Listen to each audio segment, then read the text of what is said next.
Hi, my name is Sean Hawks. Welcome to the RAPTOR Project. The RAPTOR Project started in approximately 1985. It went by previous names, and it's a joint project between the University of Iowa and Kirkwood Community College.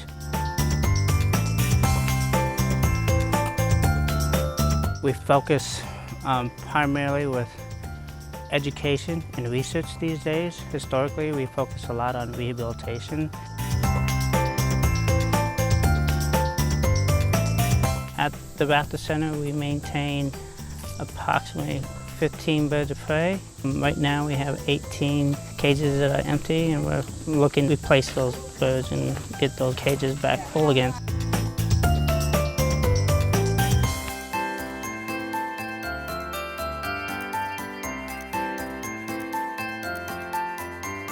The RAPTOR Project mission is to connect students and community to the conservation of birds of prey and their natural habitats through research and education opportunities.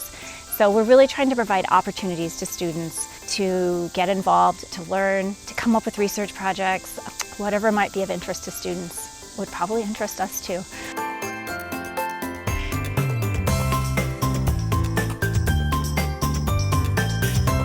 You're going to get to learn a bunch about raptors. If we're around, Sean or I, you're going to get to maybe see one up close, possibly. You just never know what's happening because it takes a lot of doing to keep all the raptors healthy. You're welcome to volunteer with us, come out and help us feed, or be a part of Family Day, which happens the first Saturday of every month. And we have volunteers that come and have the birds out on the gloves so you can see them up close.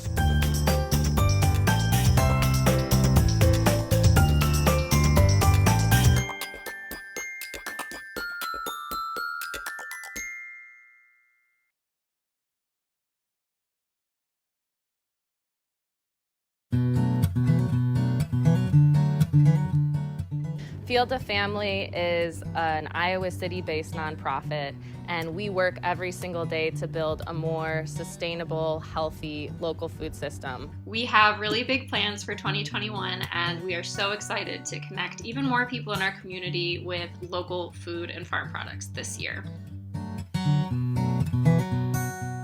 The Farm to School program was created to connect schools with local farmers, ultimately to cultivate a district-wide culture of wellness by promoting the education and growth of a healthy, local community food system.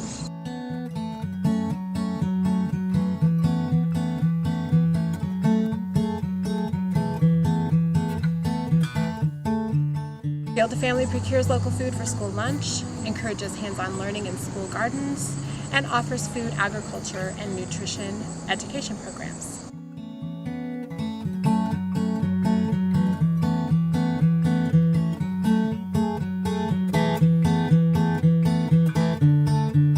Well, hello you guys.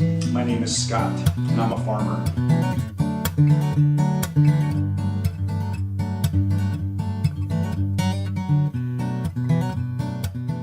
Field to Family connects institutional buyers like schools, retirement communities, and grocery stores to locally produced, locally sourced product.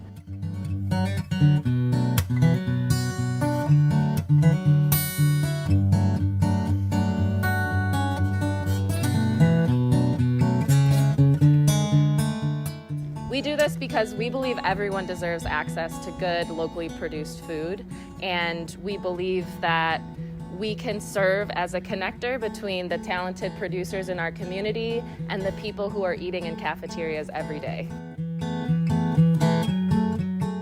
The online market got started due to the COVID pandemic last spring, when people's access to local food and farm products were really limited.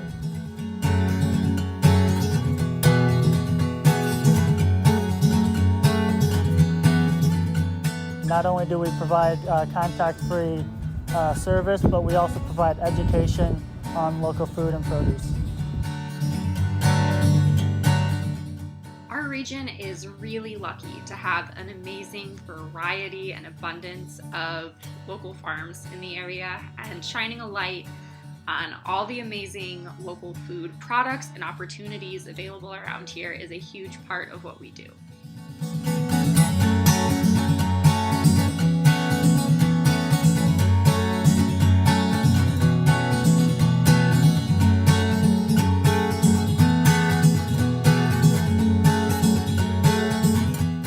Really important that consumers understand not only where to go to buy local foods, but the impact that choosing local can have and the value of eating food grown close to home.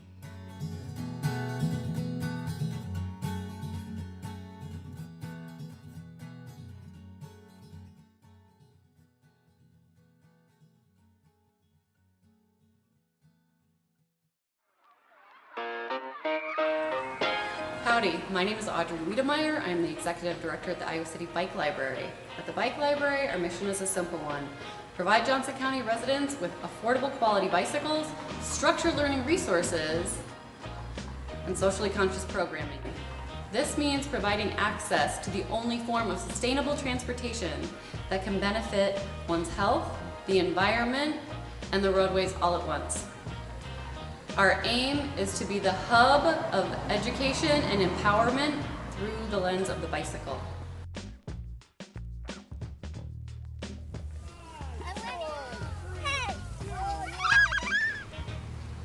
At the Bike Library, we're all about education. In addition to our free kids bike club that we host every single summer, we have some programs in the shop. We know that the bike is more than just a tool for getting around. It's also a tool for empowerment. It's important to us that people come into the shop and learn not only how to ride their bike, but how to maintain their bike. We have programs like Women Trans and Fem Night every Tuesday, Rent a Bench every Saturday, and also very structured classes. In addition to our ongoing programming, we also plan special events and initiatives. The idea for the Raise It Up ride came when we asked the question, why don't we ride for a different reason? Alongside our community partners, we developed something called the Raise It Up ride. It's an audio-guided educational ride where you can go at any time with anyone. The Bike Library purchased a building in January of 2021. For 17 years, we've been providing Johnson County with quality, affordable bicycles for checkout. In that time, we have taken refuge wherever we could, and now we have found our forever home. At 1222 South Gilbert Court, we are expanding what is possible and what we can provide to this Johnson County community. We believe a bicycle, like a library, is a great equalizer. A bike, like a book, can transport you to new worlds.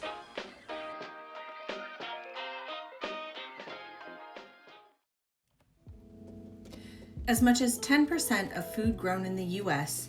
is left in the field. Farmers often grow more than they can sell to account for crop loss and unforeseen circumstances. The leftover produce doesn't have a market, and the labor costs to harvest and distribute these crops may be insufficient for the return. At the same time, more than 22,000 Johnson County residents do not have enough money to provide for their basic food needs. Table to Table's gleaning and garden recovery programs offer a creative solution.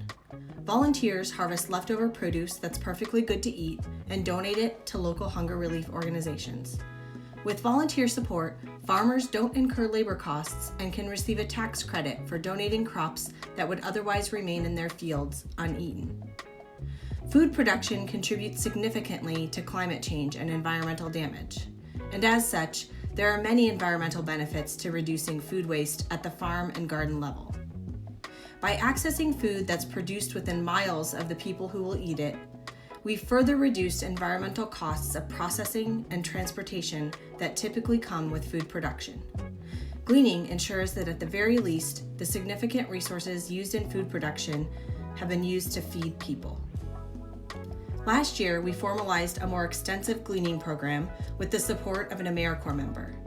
We developed a system to mobilize a harvest team quickly and get the most out of our farm partnerships. We will host more than 50 gleaning events with 10 local farms this summer, and volunteers will dedicate more than 300 hours to harvesting this good quality food. Table to Table has also launched an initiative to capture food waste from gardeners by implementing an app to pick up donation from gardener homes. These initiatives combined led to a 3.5% increase in produce collection last summer. We hope you will consider supporting a continuation of this program to help us reduce environmental impact and feed people.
Hello, my name is Meredith Caskey, and I am the camp director at the University of Iowa Wildlife Camps. I want to thank you for your consideration in assisting our programs with making them more equitable and available to all people. Our camps provide an outdoor recreation and education in the environment experience to young people from the age of preschool to high school. So around 3 or 4 years of age to 18 years of age. Our mission is very simple but sincere. We hope to raise awareness about the natural world by encouraging everyone to notice the wonders in nature and the wild, and to instill and encourage appreciation for those things wild when we better understand them and take time to observe them. We're hoping that in doing those two things, it leads to action, protection, conservation, and sustainable practices carried out by the people that get to come to wildlife camps. Again, I hope that you might consider helping provide grant money that could be used for scholarships to help underprivileged youth and children attend our programs that might otherwise not. Because camp is a privilege, we recognize that. It's not something that everyone gets to do, but we would like to have it available to everyone so that they can be the people that go out into the world and continue to be conservationally minded, protective of the wild, and hopefully sustain it for future generations. I appreciate your time, and I look forward to hearing from you with more questions or comments, and I hope you're all having a wonderful day and spring season. Thank you.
Iowa Natural Heritage Foundation, also known as INHF, is a private nonprofit organization working in Johnson County and across Iowa for more than 40 years.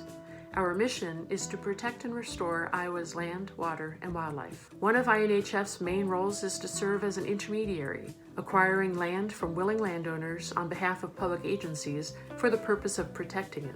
We hold that land temporarily until the public agency has the funding together to acquire the property from us. Many of the properties we protect become public parkland. We have worked on at least 14 such properties in Iowa City and Johnson County, protecting 1,100 acres. One example of this is the Chia Fen Preserve, which is owned and managed by Johnson County Conservation and is located about 7 miles north and east of Solon. A fen is a special kind of wetland, and Chia Fen is one of only 2 documented fens of its kind found in the state. Many of the plant and animal species found there are rare in Iowa. INHF acquired the property in 2010 and transferred it to Johnson County Conservation just over a year later. Today, Chia Fen is a publicly owned preserve where people can hike, watch birds, and learn a little more about this rare example of Iowa's natural history. Another component of our mission is land stewardship. We restore many land types, including prairies and grasslands, woodland, wetlands, and floodplains, often in partnership with other organizations. We also try to restore people, restore their love of nature, their curiosity, their innate drive to explore and learn. We do this by taking people out on the land, helping them get involved with volunteer opportunities or in internships. In fact, starting this year, the Eastern Iowa Land Stewardship interns will be based in Johnson County. These are local college students who will be employed May through August working on land restoration projects. Our request to 522 for Good will help us buy equipment and supplies used in land restoration efforts. These include equipment such as weed whips and chainsaws, applicator tips and bottles, loppers and shears. This grant could also help us boost our personal protection equipment, which our crews use when they're conducting prescribed fire in prairies and woodlands. These supplies include gloves, protective clothing and headgear, radios and hand tools. I thank you for this opportunity to tell you about Iowa Natural Heritage Foundation and the work that we do. I look forward to seeing you in June at the 522 for Good event.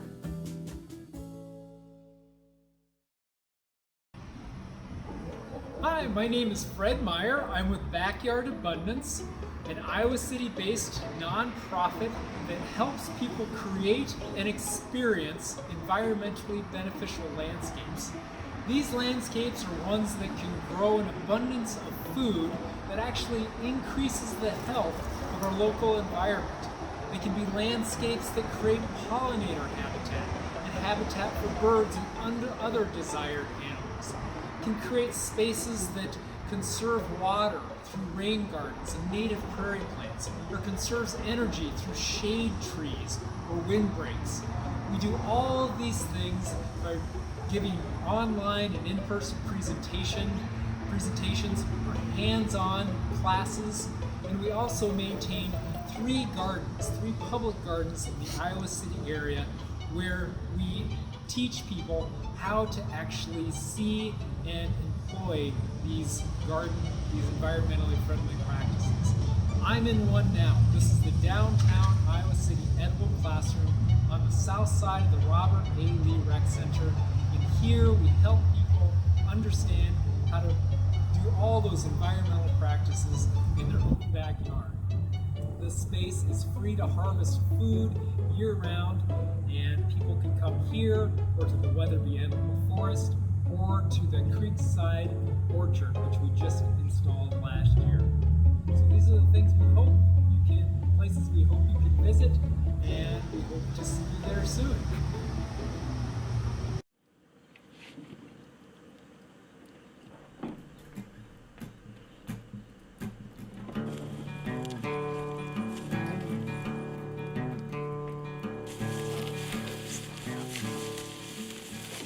Our most important concern for agriculture is the success of the next generation of farmers. At Practical Farmers of Iowa, we have put that belief into action and have built robust programming for beginning farmers. From our Savings Incentive Program, helping beginning farmers with business planning and savings, to our Labor for Learning program, which gives aspiring farmers the opportunity to work on farms and learn from experienced farmers, to our Find a Farmer website, which connects landowners looking for tenants with beginning farmers looking for land to get started, to retreats and workshops where beginning farmers can get together and work through common issues. At Practical Farmers of Iowa, we're growing more than crops. We're growing beginning farmers.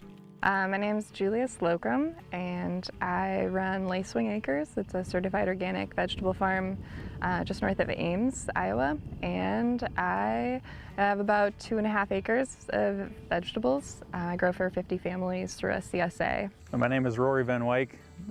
My wife Lynette and I live here on Rolling Hills Farm with our 2 kids, Annika and Emma. We have grass-fed beef, grass-fed lamb, and a few chickens that are free to run on the pasture as well that we have for eggs. Somebody who thinks that they want to farm, I think Practical Farmers is a really important network of people to get to know, because you're going to see so many different enterprises at so many different scales with so many different philosophies. I joined Practical Farmers as a way to learn more about the business side of farming. I was also able to get hands-on experience through the Labor for Learning program. I worked at the Corey family farm, and got to work with grass-fed beef and lamb. The second season I was working on a farm, I went and visited about 20 farms around the Midwest. Most of them were PFI farms. And just to see like how differently people do things. We found our farm on the findafarmer.net website, which is maintained by Practical Farmers of Iowa. Through that, we were able to contact a landowner who was looking to sell the property to a beginning farmer. Met with that individual in person and kind of explained what our hopes and dreams were for a farm and the vision that he wanted to continue in this farm matched what we wanted to do, and he selected us as the final purchaser of the farm. Yeah, I applied for the Savings Incentive Program and was matched with a mentor. I worked with Gary Guthrie, and we worked through all of the main steps of coming up with a business plan and all the financial planning for your farm. Tom would sit down and run the numbers with me, and I got a chance to see what goes on behind the scenes. Not just the hands-on experience, but learning how to make the decisions that fit your farm. Met pretty frequently with Gary to talk about production things, and then just actually kind of even the spiritual side of the work, you know, or just the emotional toll that starting any business takes on someone, and maybe in particular some of the aspects of vegetable farming. That was really beneficial. It's easy to get hands-on experience, but learning why to do the things you do is more challenging. I often wonder how farmers who did this 20 or 25 years ago, how they managed to make this work without the sort of network that we have now. Just the camaraderie, meeting people at the annual conference, finding folks who have maybe had the same struggles in the past and have found a way to overcome those obstacles and improve their farm. I think it gives you a lot of really good ideas, and also relieves a lot of that beginner pressure of there's a right way to do things. That's what PFI is all about, is sharing that information and helping people along the way so they can make their farms more sustainable, not just from an ecological standpoint, but also from a community and an economic standpoint. So seeing all of these experienced people doing things in different ways, I think was really important to know that I was gonna find my own path to this, you know. We're now accepting applications for the Savings Incentive Program, and you can find that on our website, practicalfarmers.org/savings-incentive-program. To join today, visit practicalfarmers.org/join.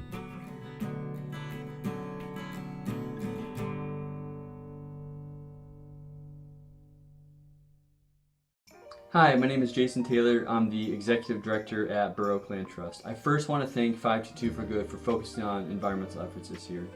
Our mission is to identify and protect the remaining native habitat in eastern Iowa and start the restoration process for land that has been altered already.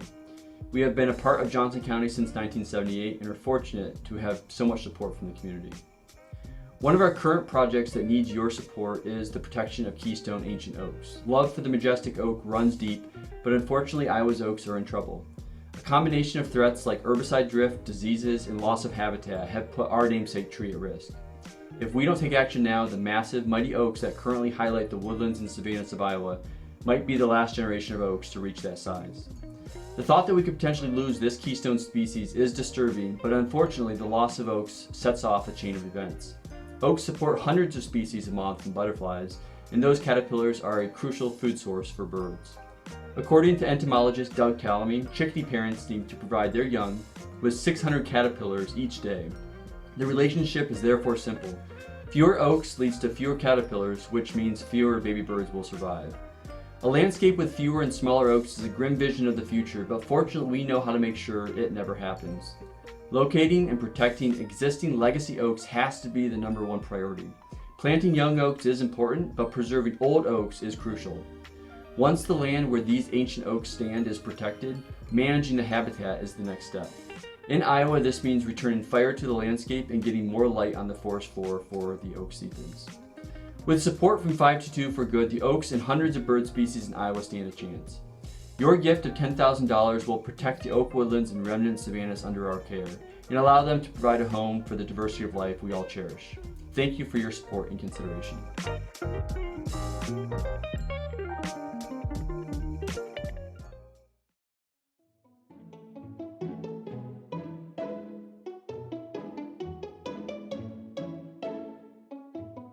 Hey, 5224 Good. This is Jake Kundert. I'm the Food Systems Director at Iowa Valley RC&D, and today I'm here to talk to you about our Grow Johnson County program.